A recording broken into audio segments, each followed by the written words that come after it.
Hey folks, Larry Ladowski, Midwest Outdoors. We're on Devil's Lake, and we've basically had a good morning catching walleye, so we wanted to switch it up and try another species that Devil's Lake offers, and they have a fantastic white bass bite. And here's our first one right here. And it's a chunk, man. And these guys are a blast to catch. They fight. And this is gonna be the start of some fun action. We'll let him go. Get another one.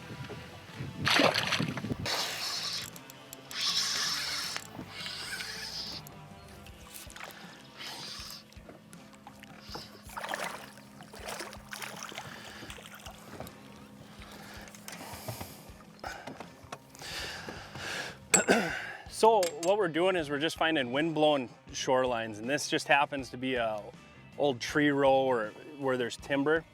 And what happens is the freshwater shrimp get blown up into the trees or into the weeds, and that's what these guys are feeding on. So we're just casting. This just happens to be a 3/8 champ swimmer, which is a new size, or a 3.5-inch ripple shad is a really good swim bait to throw for these very aggressive white bass. You might want to come up to the front. Holy cow. The school is literally right in front of us.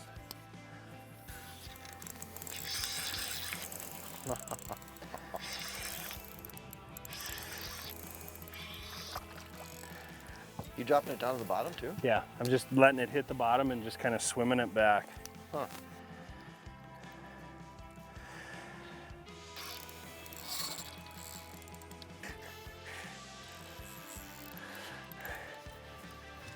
Somebody liked the 3.5-inch ripple shad.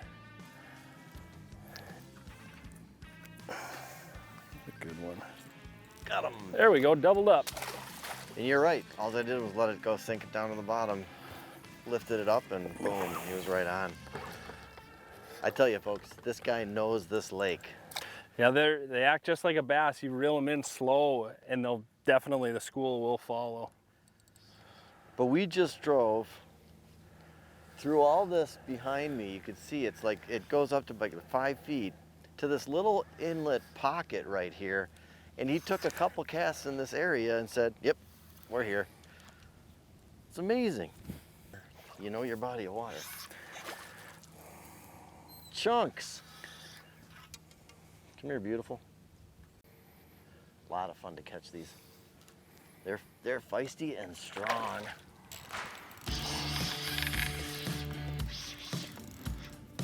Fish on? Fish on. Fish on! You know, these fish are so aggressive here that I don't think you need anything but plastic to catch these, right? No, if you wanted to use anything other than plastics, you'd be going through way too much and not fishing enough.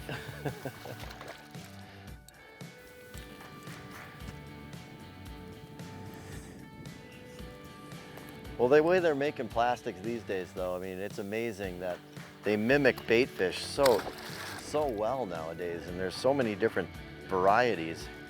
It's absolutely incredible with what they come out with year in and year out. You see one thing and you go, they can't outdo it. And then next year, 2 years later, all of a sudden they come out with something better even, and it's absolutely incredible what they can do. So there's really no need to even buy bait anymore. I know I don't anymore.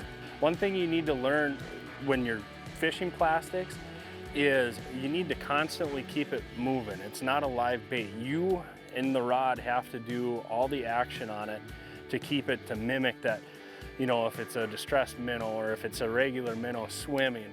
The more action and the more time you put into learning how the action affects the lure, the more fish you'll put in the boat. Oh boy.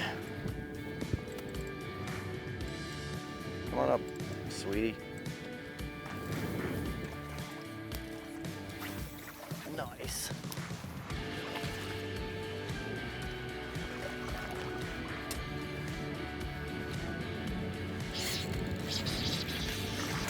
Double? Doubled up. Double.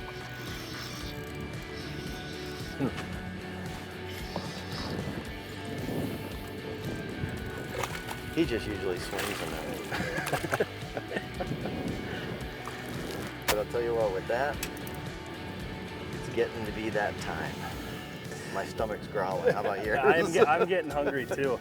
But I want to thank this guy, Zach Axman, for letting me jump in his boat today. I'm Larry Ladowski from Midwest Outdoors, as well as Zach.